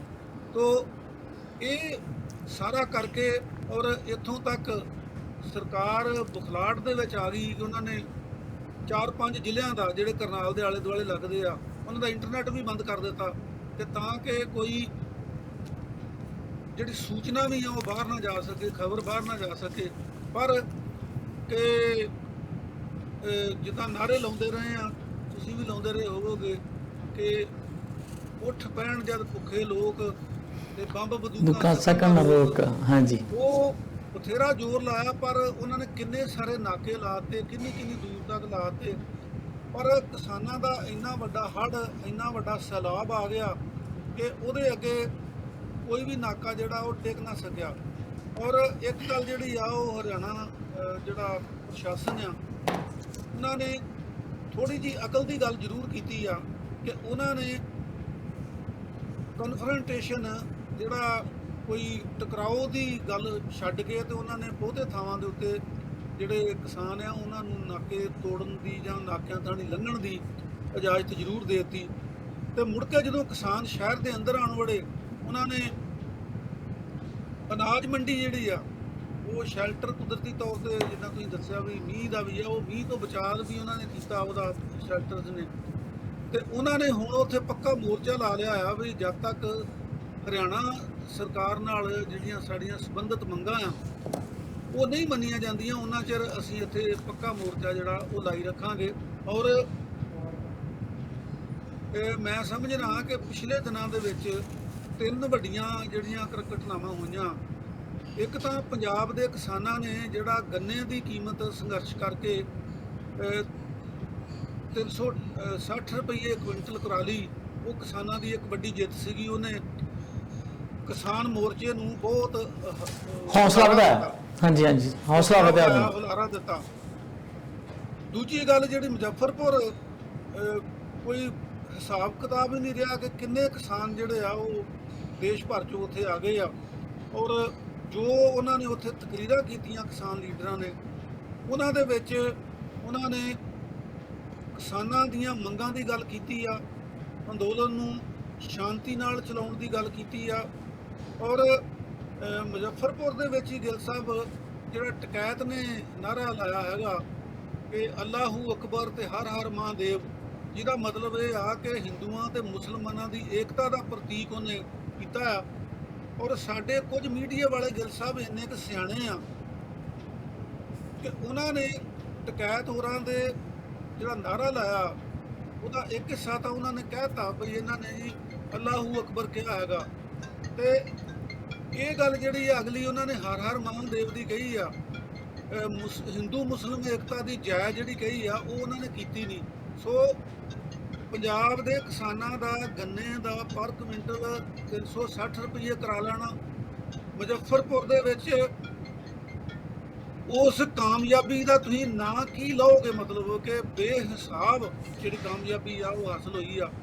ਤੇ ਹੁਣ ਸਾਰੀਆਂ ਰੋਕਾਂ ਦੇ ਬਾਵਜੂਦ ਜਿਹੜੇ ਕਿਸਾਨ ਆ ਉਹ ਹਰਿਆਣੇ ਦੇ ਵਿੱਚ ਕਰਨਾਲ ਦੇ ਵਿੱਚ ਡਟ ਗਏ ਆ। ਔਰ ਇਹਦੇ ਨਾਲ ਉਹਨਾਂ ਨੇ ਪੂਰੀ ਤਰ੍ਹਾਂ ਜਿਹੜੀ ਸਰਕਾਰ ਹੈਗੀ ਆ, ਨਾ ਕੇਵਲ ਹਰਿਆਣਾ ਸਰਕਾਰ ਬਲਕਿ ਭਾਰਤ ਸਰਕਾਰ ਨੂੰ ਉਹਨਾਂ ਨੇ ਹਿਲਾ ਕੇ ਰੱਖ ਦਿੱਤਾ। ਇਹ ਕਰਨਾਲ ਦੀ ਦੇਖੋ ਸਿਆਸਤ ਤੁਸੀਂ ਉਹਨਾਂ ਦੀ ਦੇਖੋ ਕਿ ਇੱਕ ਕੋਈ ਥਾਣੇਦਾਰ ਜਿਹੜਾ ਉਹ ਸਿੱਖ ਕਮਿਊਨਿਟੀ ਉਹ ਸੀਗਾ, ਉਹਨੇ ਡਾਂਗ ਫੇਰ ਕੇ ਬੜਾ ਭਦਕਰਾ ਲੈਣ ਦਾ ਯਤਨ ਕੀਤਾ, ਪਰ ਹਰਿਆਣੇ ਦੇ ਕਿਸਾਨਾਂ ਨੇ ਉਹ ਪਰਿਵਾਰ ਦਾ ਹੀ ਬਾਈਕਾਟ ਕਰ ਦਿੱਤਾ। ਇਹ ਜ਼ਾਲਮਾਨਾ ਹੈਗਾ, ਭਾਵੇਂ ਸਾਡੇ ਭਾਈਚਾਰੇ 'ਚ ਪਰ ਸਾਡਾ ਕੁਝ ਨਹੀਂ ਲੱਗਦਾ। ਇਸੇ ਤਰ੍ਹਾਂ ਉੱਥੇ ਸਪੈਸ਼ਲੀ ਡਿਊਟੀ ਜਿਹੜਾ IPS ਆਫੀਸਰ ਹੈਗਾ ਨਵਦੀਪ ਵਿਰਕ, ਉਹਦੀ ਲਾਈ ਗਈ ਕਿ ਇਹ ਆਪਣੇ ਭਾਈਚਾਰੇ ਦੇ ਲੋਕਾਂ ਨੂੰ ਕੁੱਟੇ, ਕਿਉਂਕਿ ਬਹੁਤਾ ਕਰਨਾਲ ਦਾ ਏਰੀਆ ਜਿਹੜਾ ਹੈਗਾ ਉਹਦੇ ਵਿੱਚ ਜਿਹੜੀ ਕਿਸਾਨੀ ਆ ਉਹ ਪੰਜਾਬੀ ਬੈਕਗਰਾਊਂਡ ਵਾਲੀ ਆ। ਸੋ ਇਹ ਤਿੰਨ ਘਟਨਾਵਾਂ ਨੂੰ ਜੋੜ ਕੇ ਤੇ ਹਰਿਆਣੇ ਵਾਲੀ ਕਿਉਂਕਿ ਲੇਟੈਸਟ ਹੈਗੀ ਆ, ਇਹਨੇ ਕਿਸਾਨੀ ਅੰਦੋਲਨ ਦਾ ਬਹੁਤ ਹੌਸਲਾ ਵਧਾਇਆ ਔਰ ਇਹਨੇ ਸਾਬਤ ਕਰ ਦਿੱਤਾ ਕਿ ਜਦੋਂ ਲੋਕਾਂ ਨੂੰ ਕੋਈ ਗੱਲ ਸਮਝ ਲੱਗ ਜਾਂਦੀ ਆ ਕਿ ਉਹਨਾਂ ਦੇ ਹੱਕਾਂ ਤੇ ਛਾਪਾ ਮਾਰਿਆ ਜਾ ਰਿਹਾ, ਫਿਰ ਕੋਈ ਵੀ ਤਸ਼ੱਦਦ, ਕੋਈ ਵੀ ਜ਼ੁਲਮ ਜਿਹੜਾ ਆ ਉਹਨਾਂ ਦਾ ਰਾਹ ਨਹੀਂ ਰੋਕ ਸਕਦਾ। ਬਿਲਕੁਲ ਆਪਣੇ ਕਾਲਾ ਸਾਹਿਬ ਤੁਸੀਂ ਕਾਫੀ ਕੁਝ ਵਿੱਚ ਮੁਜ਼ੱਫਰਪੁਰ ਦਾ ਵੀ ਦੱਸ ਦਿੱਤਾ ਆ। ਮੈਂ ਉਹ ਸਵਾਲ ਵੱਖਰੇ ਤੌਰ ਤੇ ਮੇਰੇ ਕੁਝ ਦਿਮਾਗ ਸੀਗੇ, ਪਰ ਇੱਥੇ ਵੀ ਜਿਸ ਤਰੀਕੇ ਨਾਲ ਕਰਨਾਲ ਵਿੱਚ ਹੋਇਆ ਪਿਛਲੇ ਦਿਨੀ, SDM ਵਾਲੀ ਗੱਲ ਤੋਂ ਬਹੁਤਾ ਸਬਕ ਜਿਹੜਾ ਵਾ ਐਡਮਿਨਿਸਟ੍ਰੇਸ਼ਨ ਨੇ ਨਹੀਂ ਸਿੱਖਿਆ ਲੱਗਦਾ। ਜਿਹੜੇ ਡਿਪਟੀ ਕਮਿਸ਼ਨਰ ਨੇ ਕਰਨਾਲ ਦੇ, ਉਹਨਾਂ ਦੀ ਜਿਵੇਂ ਮੈਂ ਸ਼ੁਰੂ 'ਚ ਕਿਹਾ ਸੀਗਾ ਕਿ ਬਾਡੀ ਲੈਂਗੁਏਜ ਤੇ ਗੱਲਬਾਤ ਦਾ ਤਰੀਕਾ ਜਿਹੜਾ ਸੀਗਾ ਉਹ ਬੜਾ ਇੱਕ ਹੁਕਮਰਾਨ ਵਰਗਾ ਸੀਗਾ, ਪਰ ਬਾਅਦ ਵਿੱਚ ਉਹ ਜਿਸ ਤਰ੍ਹਾਂ ਕਿਸਾਨਾਂ ਨਾਲ ਮੀਟਿੰਗ ਹੋਈ ਉਹਦੇ ਵਿੱਚ ਆਪਣੀ ਆਕੜ ਦਿਖਾਉਂਦੇ ਰਹੇ ਕਿਸਾਨ ਜਥੇਬੰਦੀਆਂ, ਫਿਰ ਮੀਟਿੰਗ ਟੁੱਟ ਗਈ, ਉਹਨਾਂ ਦੀ ਬਾਹਰ ਆ ਗਏ। ਤੇ ਜਦੋਂ ਵੇਖਿਆ ਹਜੂਮ ਇੰਨਾ ਜ਼ਿਆਦਾ ਤੇ ਹੱਥਾਂ ਪੈਰਾਂ ਦੀ ਉਹਨੂੰ ਵੀ ਪਈ ਦਿਖੀ ਆ। ਫਿਰ ਉਹ ਜਦੋਂ ਕੈਮਰੇ ਵਾਲੇ ਅੱਗੇ ਜਾਂਦੇ ਸੀ ਤੇ ਬਾਈਟ ਦੇਣ ਤੋਂ ਵੀ ਉਹਨੇ ਮਨਾ ਕੀਤਾ ਔਰ ਦੁਬਾਰਾ ਫਿਰ ਉਹਨਾਂ ਨੂੰ ਸੋਚਣ ਲਈ ਮਜਬੂਰ ਹੋਣਾ ਪਿਆ ਕਿ ਜੇ ਅੱਗੇ ਵਰਗੀ ਗੱਲ ਹੋਈ ਤਾਂ ਕਿਸਾਨਾਂ ਨੂੰ ਰੋਕਿਆ ਨਹੀਂ ਜਾ ਸਕਦਾ। ਵਾਟਰ ਕੈਨਨ ਦਾ ਇਸਤੇਮਾਲ ਉਹਨਾਂ ਕੀਤਾ, ਪਰ ਥੋੜੀ ਜਿਹੀ ਮੈਂ ਇੱਕ ਸੋਧ ਕਰਦਿਆਂ ਕਿ ਉਹ ਅਨਾਜ ਮੰਡੀ ਮਿੰਨੀ ਸਕੱਤਰੇਤ ਪਹੁੰਚ ਗਏ ਨੇ ਕਿਸਾਨ, ਤੇ ਉੱਥੇ ਉਹਨਾਂ ਘੇਰਾਬੰਦੀ ਜਿਹੜੀ ਆ ਸ਼ੁਰੂ ਕਰ ਦਿੱਤੀ ਆ ਤੇ ਰਾਤ ਦਾ ਲੰਗਰ ਵੀ ਉੱਥੇ ਹੀ ਸੜਕਾਂ ਦੇ ਉੱਤੇ ਬਹਿ ਕੇ ਹੀ ਉਹਨਾਂ ਛਕਿਆ। ਉਹ ਸ਼ੈਲਟਰ ਵਾਲਾ ਗੱਲ ਤੇ ਸੀ, ਇਕੱਠ ਕਰਨ ਲਈ ਉੱਥੇ ਆਏ ਸੀਗੇ, ਪਰ ਜਿਹੜਾ ਉਹਨਾਂ ਦਾ ਨਿਸ਼ਾਨਾ ਸੀ ਕਿ ਅਸੀਂ ਮਿੰਨੀ ਸੈਕਟਰੀਏਟ ਨੂੰ ਘੇਰਾਂਗੇ ਜਿੱਥੇ DC ਵੀ ਬਹਿੰਦਾ ਆ, ਜਿੱਥੇ SSB ਵੀ ਬਹਿੰਦਾ ਆ, ਕਿਉਂਕਿ ਜਿਹੜੀ ਐਡਮਿਨਿਸਟ੍ਰੇਸ਼ਨ ਆ ਉਹਦੇ ਨਾਲ ਵੀ ਸਿੱਧੇ ਤੌਰ ਤੇ ਲੜਾਈ ਇਸ ਕਰਕੇ ਹੋ ਗਈ ਕਿ ਐਡਮਿਨਿਸਟ੍ਰੇਸ਼ਨ ਜਿਹੜੀ ਆ ਉਹ ਸਰਕਾਰ ਦੇ ਪੱਖ 'ਚ ਇਸ ਤਰ੍ਹਾਂ ਭੁਗਤਦੀ ਆ, ਜਿਹੜੀ ਵੀ ਸਰਕਾਰ ਹੁੰਦੀ ਆ ਕਿ ਉਹ ਇਦਾਂ ਲੱਗਦਾ ਕਿ ਉਹ ਖੁਦ ਸਰਕਾਰ ਚਲਾ ਰਹੇ ਨੇ, ਉਹਨਾਂ ਦਾ ਲੋਕਾਂ ਨਾਲ ਕੋਈ ਲੈਣਾ ਦੇਣਾ ਨਹੀਂ ਆ। ਜਾਨੀ ਕਿ ਲਾ ਆਰਡਰ ਦੀ ਸਿਚੁਏਸ਼ਨ ਤੋਂ ਬਾਹਰ ਜਾ ਕੇ ਆਪਣੀ ਹੱਦਾਂ ਲੰਘ ਕੇ ਜਿਹੜੇ ਆਰਡਰ ਨੇ ਉਹ ਲਗਾਤਾਰ ਹੋ ਰਹੇ ਨੇ। ਮੈਂ ਦੱਸਣਾ ਭੁੱਲ ਗਿਆ ਸੀਗਾ ਕਿ ਉਹਨਾਂ ਨੇ ਜਦੋਂ ਕਰਨਾਲ 'ਚ ਐਂਟਰੀ ਕੀਤੀ ਆ ਨਾ, ਉਦੋਂ ਉਹ ਅਨਾਜ ਮੰਡੀ 'ਚ ਇਕੱਠੇ ਹੋਏ ਆ। ਉਸ ਤੋਂ ਬਾਅਦ ਉਹਨਾਂ ਨੇ ਸਕੱਤਰੇਤ ਦੇ ਬਾਹਰ ਜਿਹੜੇ ਡੇਰੇ ਲਾਏ ਆ, ਉੱਥੇ ਤੰਬੂ ਵਗੈਰਾ ਉਹਨਾਂ ਨੇ ਟੈਂਟ ਮੰਗਾ ਕੇ ਤੇ ਲੰਗਰ ਵਗੈਰਾ ਦਾ ਪ੍ਰਬੰਧ ਕਰਕੇ ਤੇ ਉਹਨਾਂ ਨੇ ਇਹ ਕਰ ਦਿੱਤਾ ਹੈ ਕਿ ਅਸੀਂ ਇਹਨੂੰ ਉਹਨਾਂ ਚਿਰ ਘੇਰੀ ਰੱਖਾਂਗੇ ਜਦ ਤੱਕ ਸਾਡੀਆਂ ਮੰਗਾਂ ਜਿਹੜੀਆਂ ਹਰਿਆਣਾ ਗਵਰਨਮੈਂਟ ਨਾਲ ਸੰਬੰਧਿਤ ਆ ਉਹ ਪੂਰੀਆਂ ਨਹੀਂ ਹੁੰਦੀਆਂ। ਇਹ ਮੈਂ ਬਿਲਕੁਲ ਦਰੁਸਤ ਤੁਹਾਡੀ ਜੀ ਜੀ ਬਿਲਕੁਲ। ਅੱਛਾ, ਮੈਂ ਭੁੱਲ ਗਿਆ ਸੀਗਾ। ਜਿਹੜਾ ਮੁਜ਼ੱਫਰ ਨਗਰ ਵਾਲੀ ਜਿਹੜੀ ਵੱਡੀ ਰੈਲੀ ਹੋਈ ਆ, ਲੱਖਾਂ ਦੀ ਤਾਦਾਦ ਚ ਲੋਕ ਪਹੁੰਚੇ, ਕਹਿੰਦੇ ਕਿ ਉਧਰੋਂ ਰੈਲੀ ਖਤਮ ਹੋ ਰਹੀ ਤਾਂ ਵੀ ਲੋਕਾਂ ਦਾ ਹਜੂਮ ਲਗਾਤਾਰ ਜਾ ਰਿਹਾ ਸੀ, ਪੰਡਾਲ ਛੋਟਾ ਪੈ ਗਿਆ। ਔਰ ਇੱਕ ਹੋਰ ਗੱਲ ਬੜੀ ਵੱਡੀ ਹੋਈ ਕਿ ਲਗਾਤਾਰ 2 ਦਿਨ ਮੀਂਹ ਪੈਂਦਾ ਰਿਹਾ, ਪੰਡਾਲ ਵਾਲੀ ਜਗ੍ਹਾ ਦੇ ਵਿੱਚ ਪਾਣੀ ਭਰ ਗਿਆ। ਉਹ ਜਿਹੜੀ ਗਰਾਊਂਡ ਹੈ ਕਾਫੀ ਵੱਡੀ ਗਰਾਊਂਡ ਹੈ, ਕਹਿੰਦੇ ਆ ਕਿ ਜੇ ਕਦੀ ਇਹ ਗਰਾਊਂਡ ਭਰ ਜਾਂਦੀ ਹੈ ਨਾ ਤੇ ਸਮਝ ਲਿਆ ਜਾਂਦਾ ਹੈ ਕਿ ਜਿਹੜੀ ਸਰਕਾਰ ਆ ਉਹਦੀ ਪਰਚੀ ਕੱਟੀ ਗਈ ਆ। ਉਹ ਸਰਕਾਰ ਹੁਣ ਦੁਬਾਰਾ ਨਹੀਂ ਆਊਗੀ ਜਿਹੜੀ ਸਰਕਾਰ ਦੇ ਖਿਲਾਫ ਕਦੀ ਵੀ ਕੋਈ ਮੂੰਹ ਮੁੱਠ ਉੱਠੀ ਆ, ਭਾਵੇਂ ਕਿਸਾਨਾਂ ਦੀ ਹੋਵੇ ਜਾਂ ਕੋਈ ਹੋਰ। ਪਰ ਐਰਕੀ ਤੇ ਕਹਿੰਦੇ ਕਿ ਇੰਨੇ ਹਾਲਾਤਾਂ ਦੇ ਬਾਵਜੂਦ ਜਿੰਨੇ ਪੰਡਾਲ ਵਿੱਚ ਲੋਕ ਸੀਗੇ ਜਾਂ ਜਿੰਨੀ ਉਹ ਗਰਾਊਂਡ ਸੀ, ਉਹ ਤੋਂ ਕਈ ਗੁਣਾ ਵੱਧ ਲੋਕ ਦੂਰ ਦਰਾਡੇ ਬ੍ਰਿਜ ਤੇ ਖੜ ਕੇ ਦੂਰ ਖੜੇ ਹੋ ਕੇ ਵੀ ਜਿਹੜੇ ਆ ਉਹ ਇਸ ਸ਼ਾਮਲ ਸੀਗੇ ਜਿਹੜੀ ਮਹਾਂ ਪੰਚਾਇਤ ਹੋਈ ਆ। ਔਰ ਦੂਜੇ ਪਾਸੇ ਇੱਕ ਨਜ਼ਾਰਾ ਜਿਹੜਾ ਕਿ ਉੱਥੇ ਪੱਤਰਕਾਰ ਦਿਖਾ ਰਹੇ ਸੀਗੇ ਕਿ ਜਦੋਂ ਪਾਣੀ ਭਰ ਗਿਆ ਤੇ 250 ਤੋਂ 300 ਕਿਸਾਨ ਜਿਹੜੇ ਸੀਗੇ ਉਹ ਬਾਲਟੀਆਂ ਲੈ ਕੇ ਪਾਣੀ ਜਿੱਦਾਂ ਬਾਹਰ ਕੱਢਦੇ ਰਹੇ, ਚਿੱਕੜ 'ਚ ਲਿਬੜੇ ਹੋਏ ਸੀ। ਉਹਨਾਂ 'ਚ ਜਿਹੜੇ ਰਕੇਸ਼ ਟਕੈਟ ਰਹੀਆਂ ਨਾ, ਉਹਦਾ ਤੀਜਾ ਭਰਾ, ਇਹ 2 ਭਰਾ ਨਰੇਸ਼ ਤੇ ਰਕੇਸ਼ ਤੇ ਚਰਚਾ 'ਚ ਰਹਿੰਦੇ ਨੇ, ਤੀਜਾ ਭਰਾ ਉਹ ਚਿੱਕੜ ਵਿੱਚ ਲਿਬੜਿਆ ਹੋਇਆ। ਉਸ ਤਰ੍ਹਾਂ ਹੀ ਵਰਕਰਾਂ ਦੇ ਨਾਲ, ਵਰਕਰ ਹੀ ਸੀਗਾ ਕਹਿ ਰੋ ਵੀ, ਉਹ ਕੰਮ ਕਰ ਰਿਹਾ ਸੀ। ਜਿਹੜਾ ਨਜ਼ਾਰਾ ਜਿਹੜਾ ਉਹ ਵੇਖਣ ਵਾਲਾ ਸੀ ਕਿ ਇਹ ਜਿਹੜੀ ਕੌਮ ਨਾਲ ਪੰਗਾ ਲਿਆ, ਕੌਮ ਕਹਿ ਲਵਾਂ ਜਾਂ ਇੱਕ ਕਲਾਸ ਕਹਿ ਲਾਂ, ਉਹ ਸਰਕਾਰ ਨੂੰ ਕਿਤੇ ਨਾ ਕਿਤੇ ਜਿਹੜਾ ਆ ਉਹ ਬਹੁਤ ਮਹਿੰਗਾ ਪੈਣ ਵਾਲਾ। ਜਿਹੜਾ ਮਹਾਂ ਪੰਚਾਇਤ ਹੋਈ ਆ ਨਾ, ਹਾਂਜੀ, ਉਹ ਕਿਸਾਨ ਮਜ਼ਦੂਰ ਇੱਕ ਇਹਦੇ ਨਾਂ ਦੇ ਉੱਤੇ ਹੋਈ ਆ। ਮਤਲਬ ਕਿਸਾਨ ਤੇ ਮਜ਼ਦੂਰ ਜਿਹੜੇ ਆ ਉਹ ਦੋਨੇ ਹੀ ਧਿਰਾਂ ਜਿਹੜੀਆਂ ਆ ਉਹ ਵੱਡੀਆਂ ਧਿਰਾਂ ਆ। ਮਤਲਬ ਪ੍ਰੋਡਕਸ਼ਨ ਇਹਨਾਂ ਦੀ ਹੁੰਦੀ ਹੈਗੀ ਆ। ਕਿਸਾਨ ਅਨਾਜ ਪੈਦਾ ਕਰਦਾ ਤੇ ਜਿਹੜਾ ਮਜ਼ਦੂਰ ਆ ਉਹ ਬਾਕੀ ਜਿਹੜੀਆਂ ਚੀਜ਼ਾਂ ਵਸਤਾਂ ਉਹ ਪੈਦਾ ਕਰਦਾ। ਔਰ ਇਹ ਵਾਕਿਆ ਹੀ ਦੇਖੋ ਇਕੱਠ ਵੀ ਬੇਮਿਸਾਲ ਸੀਗਾ, ਕੋਈ ਉਹਦੀ ਗਿਣਤੀ ਨਹੀਂ ਕੀਤੀ ਜਾ ਸਕਦੀ। ਪਰ ਜਿਹੜੀ ਸਭ ਤੋਂ ਵੱਡੀ ਗੱਲ ਆ, ਲੋਕਾਂ ਦੀ ਕਮਿਟਮੈਂਟ ਦੇਖੋ। ਜਿੱਦਾਂ ਤੁਸੀਂ ਜ਼ਿਕਰ ਕੀਤਾ ਆ ਕਿ ਇੱਕ ਤਾਂ ਮੀਂਹ ਪੈਂਦੇ ਦੇ ਵਿੱਚ ਵੈਸੇ ਹੀ ਜਾਣਾ ਆਉਣਾ ਮੁਸ਼ਕਲ ਹੋ ਜਾਂਦਾ ਹੈ, ਤੇ ਦੂਜਾ ਜਦੋਂ ਉਹ ਗਰਾਊਂਡ ਦੇ ਵਿੱਚ ਪਾਣੀ ਭਰ ਗਿਆ ਤੇ ਜਿੱਦਾਂ ਤੁਸੀਂ ਦੱਸਿਆ ਵੀ ਉਹਨਾਂ ਨੇ ਕਿਵੇਂ ਬਾਲਟੀਆਂ ਲੈ ਕੇ ਤੇ ਇਹ ਉਹਨਾਂ ਦੀ ਕਮਿਟਮੈਂਟ ਆ। ਨਹੀਂ ਤਾਂ ਕੌਣ ਪਾਣੀ ਦੇ ਵਿੱਚ ਜਾਂ ਚਿੱਕੜ ਦੇ ਵਿੱਚ ਵੜਦਾ ਆ। ਫਿਰ ਜਿਹੜੀਆਂ ਤਕਰੀਰਾਂ ਹੋਈਆਂ, ਜਿਹੜੀ ਸਟੇਜ ਸੀਗੀ ਉਹਦੇ ਉੱਤੇ ਇੱਕ ਸੱਚੀ ਮੁੱਚੀ ਕਿਸਾਨਾਂ ਦੀ ਜਿਹੜੀ ਲਹਿਰ ਹੈ, ਕਿਸਾਨਾਂ ਦੀ ਜਿਹੜੀ ਏਕਤਾ ਆ ਉਹ ਦਿਖਾਈ ਦਿੰਦੀ ਸੀਗੀ, ਜਿਹਦੇ ਵਿੱਚ ਹਿੰਦੂ, ਸਿੱਖ, ਮੁਸਲਮਾਨ, ਬਾਕੀ ਕਮਿਊਨਿਟੀਜ਼ ਜਿਹੜੀਆਂ ਛੋਟੀਆਂ ਭਾਵੇਂ ਹੋਣਗੀਆਂ ਉਹ ਵੀ ਉਹਨਾਂ 'ਚ ਸ਼ਾਮਲ ਸੀਗੀਆਂ। ਔਰ ਜਿੱਦਾਂ ਕੈਮਰੇ 'ਚ ਤੇ ਦਿਖਾਈ ਜਾਂਦੇ ਸੀਗੇ ਕਿ ਸੜਕਾਂ ਜਿਹੜੀਆਂ ਉਹ ਲੋਕਾਂ ਦਾ ਹੜ੍ਹ ਹੀ ਉਹਨਾਂ 'ਚੋਂ ਆਈ ਜਾਂਦਾ ਸੀਗਾ ਕਿ ਜਿੱਧਰ ਵੇਖੋ। ਫਿਰ ਲੰਗਰ ਜਿਹੜਾ ਉਹ ਮੁਸਲਮਾਨਾਂ ਨੇ ਵੀ ਲਾਇਆ, ਮਤਲਬ ਕਿਸਾਨਾਂ ਦੇ ਤੌਰ ਦੇ ਉੱਤੇ ਉਹ ਸ਼ਾਮਲ ਹੋਏ ਹੈਗੇ ਆ। ਔਰ ਜਿਹੜਾ ਟਕੈਤ ਦਾ ਇਹ ਨਾਰਾ ਆ, ਇਹ ਦੂਰ ਰਾਸੇ ਦੇ ਨਤੀਜੇ ਨਿਕਲਣਗੇ।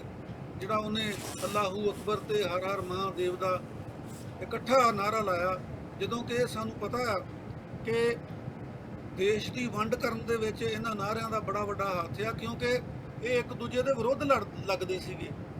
ਇੱਕ ਪਾਸਿਓਂ ਅੱਲਾਹੂ ਅਕਬਰ ਲੱਗਦਾ ਸੀਗਾ, ਇੱਕ ਪਾਸਿਓਂ ਹਰ ਹਰ ਮਹਾਦੇਵ ਲੱਗਦਾ ਸੀਗਾ।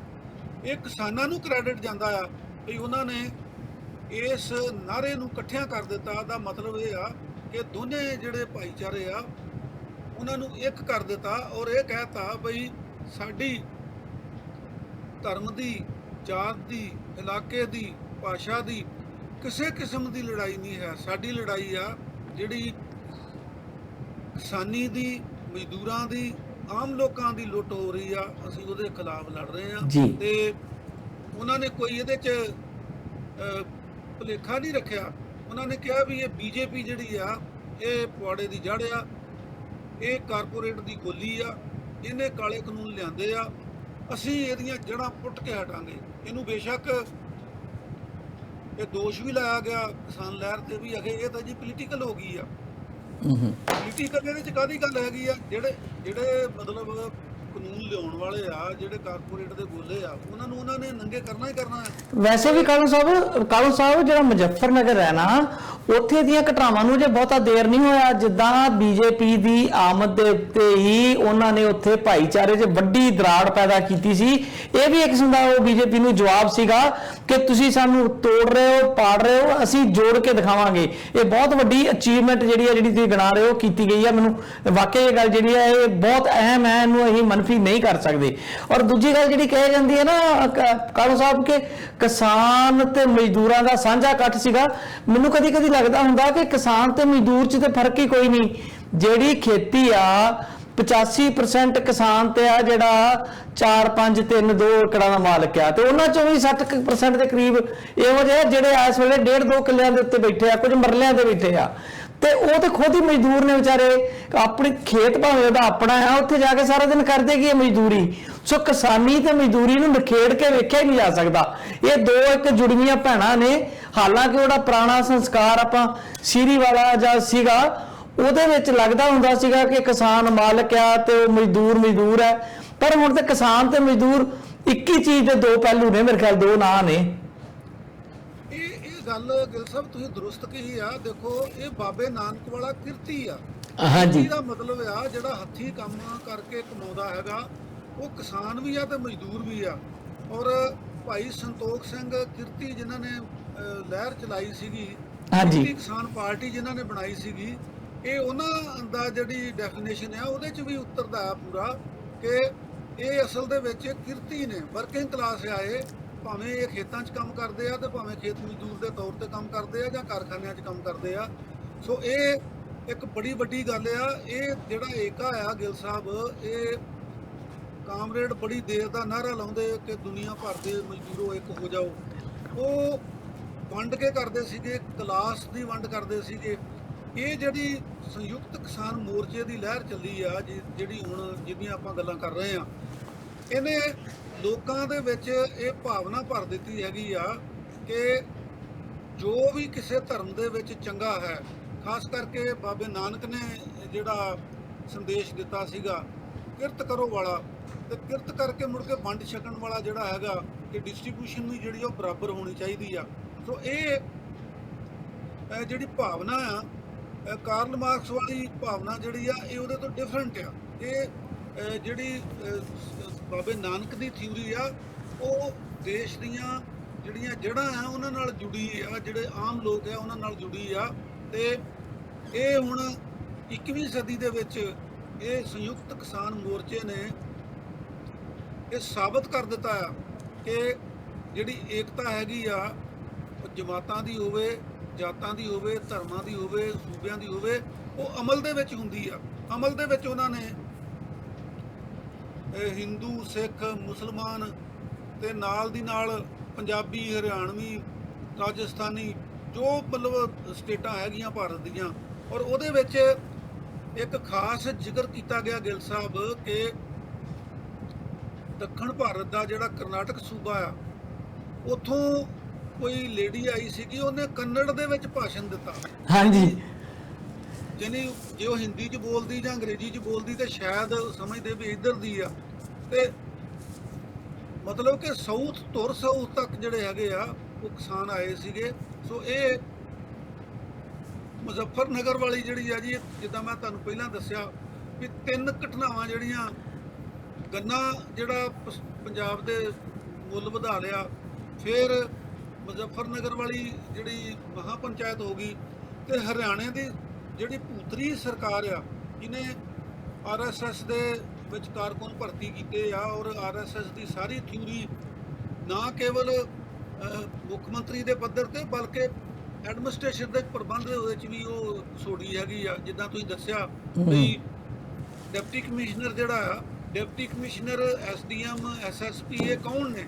ਇਹ ਪਬਲਿਕ ਸਰਵੈਂਟਸ ਨੇ, ਇਹ ਲੋਕਾਂ ਦੇ ਨੌਕਰ ਨੇ, ਇਹ ਮੁੱਖ ਮੰਤਰੀ ਦੇ ਨੌਕਰ ਨਹੀਂ ਗੇ, ਇਹ ਕਿਸੇ ਵਿਸ਼ੇਸ਼ ਮੁੱਖ ਮੰਤਰੀ ਦੇ, ਕਿਸੇ ਵਿਸ਼ੇਸ਼ ਪਾਰਟੀ ਦੇ ਨੌਕਰ ਨਹੀਂ, ਇਹ ਨੌਕਰ ਹੈਗੇ ਆ ਲੋਕਾਂ ਦੇ, ਲੋਕ ਸੇਵਕ ਨੇ।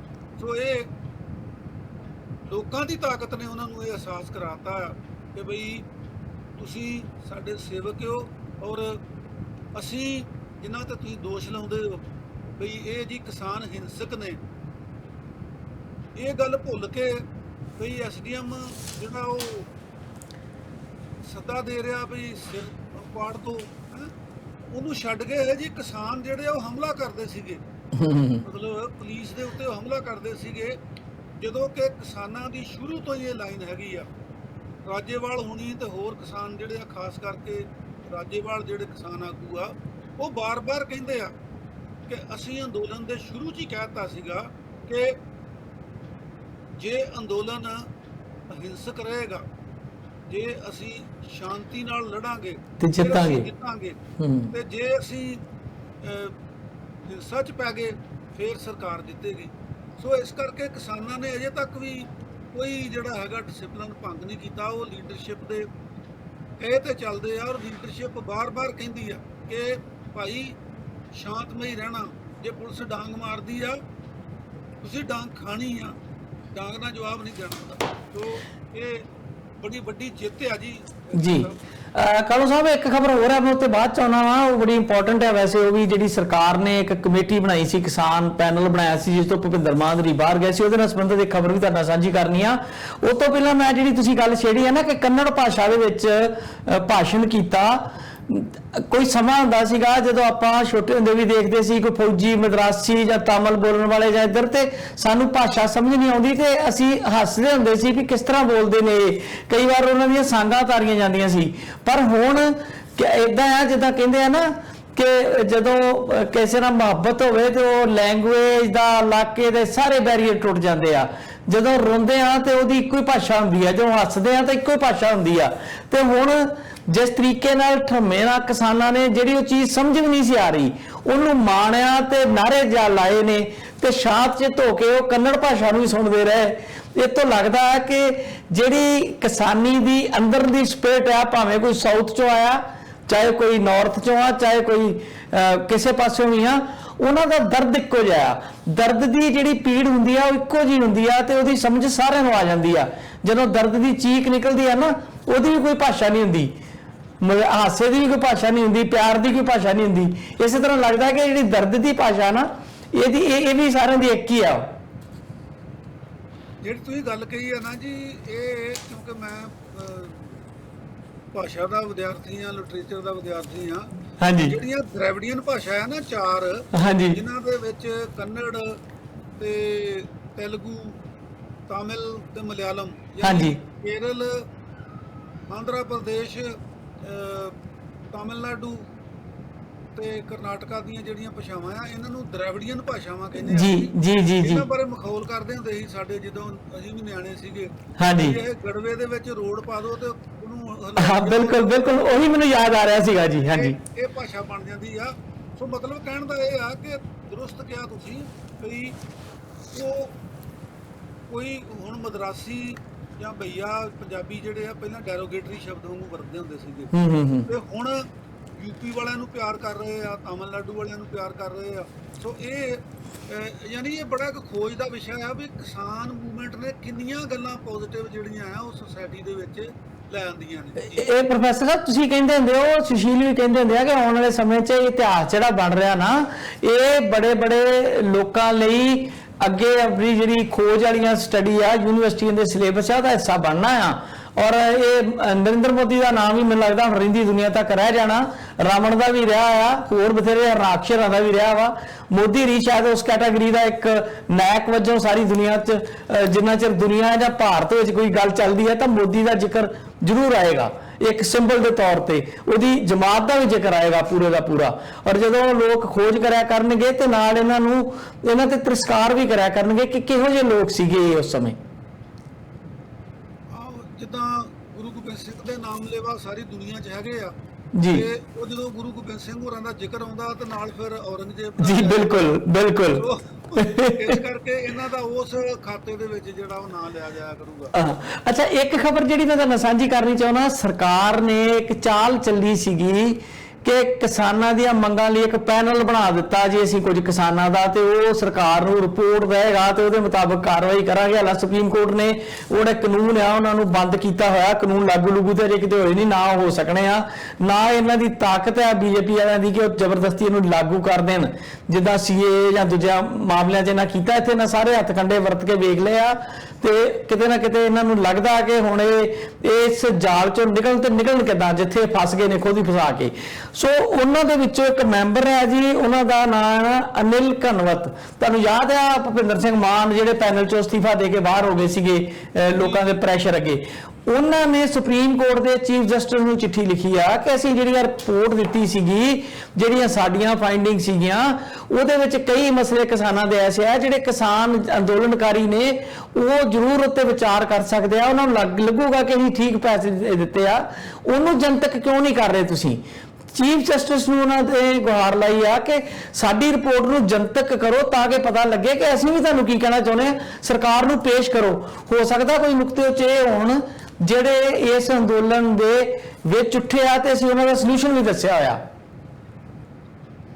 ਇਹ ਸਹੀ ਗੱਲ ਹੈ ਜੀ। ਉਹਨਾਂ ਨੇ ਜਦੋਂ ਇਹ ਕਿੰਤੂ ਪਰੰਤੂ ਕੀਤਾ ਆ ਤਾਂ ਉਹਦਾ ਮਤਲਬ ਹੀ ਇਹ ਹੈਗਾ ਕਿ ਉਹਦੇ ਵਿੱਚ ਉਹਨਾਂ ਨੇ ਕੁਝ ਗੱਲਾਂ ਜਿਹੜੀਆਂ ਆ ਉਹ ਇਦਾਂ ਦੀਆਂ ਕੀਤੀਆਂ ਹੋਣਗੀਆਂ, ਸੰਭਾਵਨਾ ਆ ਵੀ ਉਹ ਕਿਸਾਨੀ ਉਹਨਾਂ ਨਾਲ ਕਿਸੇ ਹੱਦ ਤੱਕ ਕੋਈ ਸਹਿਮਤੀ ਵੀ ਹੋ ਸਕਦੀ ਆ। ਉਹ ਸਹਿਮਤ ਹੁੰਦੇ ਜਾਂ ਨਹੀਂ ਹੁੰਦੇ, ਇਹ ਗੱਲ ਤਾਂ ਵਾਜਬ ਆ ਨਾ ਕਿ ਜਿਹੜੀ ਉਹਨਾਂ ਨੇ ਰਿਪੋਰਟ ਦਿੱਤੀ ਆ, ਜਿਹੜੀਆਂ ਉਹਨਾਂ ਨੇ ਕੋਈ ਲਿਖ ਕੇ ਭੇਜਿਆ ਆ, ਉਹ ਪਬਲਿਕ ਤਾਂ ਹੋਣਾ ਚਾਹੀਦਾ ਹੈ। ਇਹ ਤਾਂ ਉਹਨਾਂ ਦੀ ਮੰਗ ਜਿਹੜੀ ਆ ਬਹੁਤ ਵਾਜਬ ਆ, ਔਰ ਮੈਂ ਵੀ ਮਹਿਸੂਸ ਕਰਦਾ ਕਿ ਬਈ ਉਹਨਾਂ ਦੀ ਇਸ ਮੰਗ ਤੇ ਤਵੱਜੋ ਦਿੱਤੀ ਜਾਣੀ ਚਾਹੀਦੀ ਆ, ਔਰ ਸੁਪਰੀਮ ਕੋਰਟ ਨੂੰ ਉਹ ਜਿਹੜੀ ਰਿਪੋਰਟ ਆ ਉਹ ਪਬਲਿਕ ਕਰਨੀ ਚਾਹੀਦੀ ਆ। ਬਿਲਕੁਲ। ਅੱਛਾ, ਆਪਣੇ ਇੱਕ ਦੋ ਖਬਰਾਂ ਹੋਰ ਜਿਹੜੀਆਂ ਪੋਲੀਟੀਕਲ ਪਾਰਟੀਆਂ ਨੇ ਉਹ ਇਹਦੇ ਵਿੱਚੋਂ ਕੁਝ ਨਾ ਕੁਝ ਖੱਟਣ ਦੇ ਯਤਨ ਕਰ ਰਹੀਆਂ ਨੇ। ਜਿੱਦਾਂ ਵੇਖਿਆ ਗਿਆ ਕਿ ਮਾਇਆਵਤੀ ਵਾਲਿਆਂ ਨੇ ਵੀ ਜਿਹੜੀ ਬਸਪਾ ਵਾ ਯੂਪੀ ਦੇ ਵਿੱਚ, ਔਰ ਸਮਾਜਵਾਦੀ ਪਾਰਟੀ ਨੇ ਵੀ ਕਿਤੇ ਨਾ ਕਿਤੇ ਕਿਸਾਨਾਂ ਨੂੰ ਵੈਲਕਮ ਕਰਨ ਦੇ ਬੋਰਡ ਲਾਏ ਹੋਏ ਸੀਗੇ, ਔਰ ਉਹਦੇ ਵਿੱਚੋਂ ਉਹ ਲੱਭ ਰਹੇ ਸੀਗੇ ਕਿ ਸ਼ਾਇਦ ਸਾਡਾ ਵੋਟ ਬੈਂਕ ਨੂੰ ਖੋਰਾ ਨਾ ਲੱਗੇ, ਅਸੀਂ ਇਹ ਸਾਬਤ ਕਰ ਲਈਏ ਕਿ ਅਸੀਂ ਕਿਸਾਨਾਂ ਦੇ ਜਿਹੜੇ ਆ ਉਹ ਹਮਦਰਦ ਆ ਤੇ ਉਹਨਾਂ ਦੇ ਨਾਲ ਅਸੀਂ ਜਿਹੜੇ ਆ ਉਹ ਚੱਲ ਰਹੇ ਆ। ਜਿਹੜੀ ਇਹ ਲਾਹ ਖੱਟਣ ਵਾਲੀ ਰਾਜਨੀਤੀ ਆ, ਇਹਨੂੰ ਤੁਸੀਂ ਕਿੱਦਾਂ ਵੇਖ ਰਹੇ ਹੋ? ਦੇਖੋ ਜੀ, ਜਿਹੜੇ ਪੋਲੀਟੀਕਲ ਲੋਕ ਹੁੰਦੇ ਆ, ਪੋਲੀਟੀਕਲ ਪਾਰਟੀਆਂ ਹੁੰਦੀਆਂ, ਉਹ ਹਰ ਮੌਕੇ ਦੇ ਵਿੱਚੋਂ ਆਪਣਾ ਲਾਭ ਵੇਖਣ ਦਾ ਯਤਨ ਕਰਦੀਆਂ ਆ। ਪਰ ਮੇਰੀ ਸਮਝ ਇਹ ਆ ਬਈ ਕਿਸਾਨ ਮੋਰਚੇ ਨੇ ਲੋਕਾਂ ਦੇ ਵਿੱਚ ਇੰਨੀ ਚੇਤਨਤਾ ਪੈਦਾ ਕਰ ਦਿੱਤੀ ਆ ਭਈ ਉਹ ਆਸਾਨੀ ਨਾਲ ਪਛਾਣ ਲੈਂਦੇ ਆ ਵੀ ਕੌਣ ਸਾਡੇ ਹੱਕ 'ਚ ਆ ਤੇ ਕੌਣ ਸਾਡੇ ਖਿਲਾਫ ਆ। ਸੋ ਇਸ ਕਰਕੇ ਜੇ ਉਹਨਾਂ ਨੇ ਲਾਹਾ ਖੱਟਣ ਲਈ ਇਹ ਬੋਰਡ ਲਾਏ ਆ, ਜੇ ਵੈਲਕਮ ਕੀਤਾ, ਚਲੋ ਵੈਲਕਮ ਕਰਨਾ ਤਾਂ ਚੰਗੀ ਗੱਲ ਆ, ਮਾੜੀ ਗੱਲ ਨਹੀਂ ਹੈ, ਪਰੰਤੂ ਇਹਦੇ ਵਿੱਚੋਂ ਉਹਨਾਂ ਲਈ ਕੁਝ ਨਹੀਂ ਨਿਕਲਣਾ, ਕਿਉਂਕਿ ਜਿਹੜਾ ਸੰਯੁਕਤ ਮੋਰਚਾ ਆ ਉਹਨੇ ਇਹ ਲੋਕਾਂ ਨੂੰ ਇੰਨਾ ਐਜੂਕੇਟ ਕਰਤਾ ਆ। ਮਤਲਬ ਸਾਲ ਡੇਢ ਸਾਲ ਦੇ ਵਿੱਚ ਜਦੋਂ ਤੋਂ ਵੀ ਅੰਦੋਲਨ ਸ਼ੁਰੂ ਹੋਇਆ, ਜਦੋਂ ਤਿਆਰੀਆਂ ਹੁੰਦੀਆਂ ਸੀਗੀਆਂ, ਉਦੋਂ ਤੋਂ ਲੈ ਕੇ ਹੁਣ ਤੱਕ, ਕਿਉਂਕਿ ਜਿੱਦਾਂ ਉਹ ਪ੍ਰੋਫੈਸਰ ਮਨਜੀਤ ਸਿੰਘ ਇੱਕ ਦਿਨ ਕਹਿੰਦੇ ਸੀਗੇ ਕਿ ਤੁਸੀਂ ਉੱਥੇ ਬਾਰਡਰਾਂ ਦੇ ਉੱਤੇ ਜਾਓ, ਸਿੰਘੂ ਬਾਰਡਰ ਤੇ ਜਾਓ, ਟਿਕਰੀ ਬਾਰਡਰ ਤੇ ਜਾਓ, ਸ਼ਾਹਜਹਾਨਪੁਰ ਜਾਓ, ਤੇ ਕਿਤੇ ਵੀ ਜਾਓ, ਉਹ ਇੱਕ ਬੜੀ ਤਗੜੀ ਯੂਨੀਵਰਸਿਟੀ ਆ, ਉਹ ਇੱਕ ਬਹੁਤ ਤਗੜਾ ਸਕੂਲ ਆ ਜਿਹਦੇ ਵਿੱਚੋਂ ਬਹੁਤ ਕੁਝ ਸਿੱਖਣ ਨੂੰ ਮਿਲਦਾ ਆ। ਤੇ ਗਿੱਲ ਸਾਹਿਬ ਜਿਹੜੇ ਬੰਦੇ ਉੱਥੇ ਪੱਕੇ ਬੈਠੇ ਆ, ਉਹ ਹੁਣ ਲੰਗਰ ਵੀ ਛਕਦੇ ਆ, ਲੰਗਰ ਬਣਾਉਂਦੇ ਵੀ ਆ, ਸਾਰਾ ਕੁਝ ਆ, ਪਰ 24 ਘੰਟੇ ਉਹ ਇਹ ਕੰਮ ਨਹੀਂ ਗੇ ਕਰਦੇ। ਉੱਥੇ ਭਾਸ਼ਣ ਵੀ ਹੁੰਦੇ ਆ, ਉੱਥੇ ਲਿਟਰੇਚਰ ਵੀ ਜਾਂਦਾ ਆ। ਸੋ ਸਧਾਰਨ ਤੋਂ ਸਧਾਰਨ ਜਿਹੜੇ ਵਰਕਰ ਹੈਗੇ ਆ ਉਹ ਵੀ ਹੁਣ ਇਹ ਗੱਲਾਂ ਸਮਝਦੇ ਆ ਵੀ ਕੌਣ ਸਾਡੇ ਨਾਲ ਆ ਤੇ ਕੌਣ ਸਾਡੇ ਖਿਲਾਫ ਆ। ਇਸ ਕਰਕੇ ਮਾਇਆਵਤੀ ਨੇ ਚੰਗਾ ਕੀਤਾ ਜਿਹੜੇ ਵੈਲਕਮ ਦੇ ਬੋਰਡ ਲਾਤੇ, ਪਰ ਉਹਨੂੰ ਮਿਲਣਾ ਇਹਦੇ ਚੋਂ ਕੁਝ ਨਹੀਂ।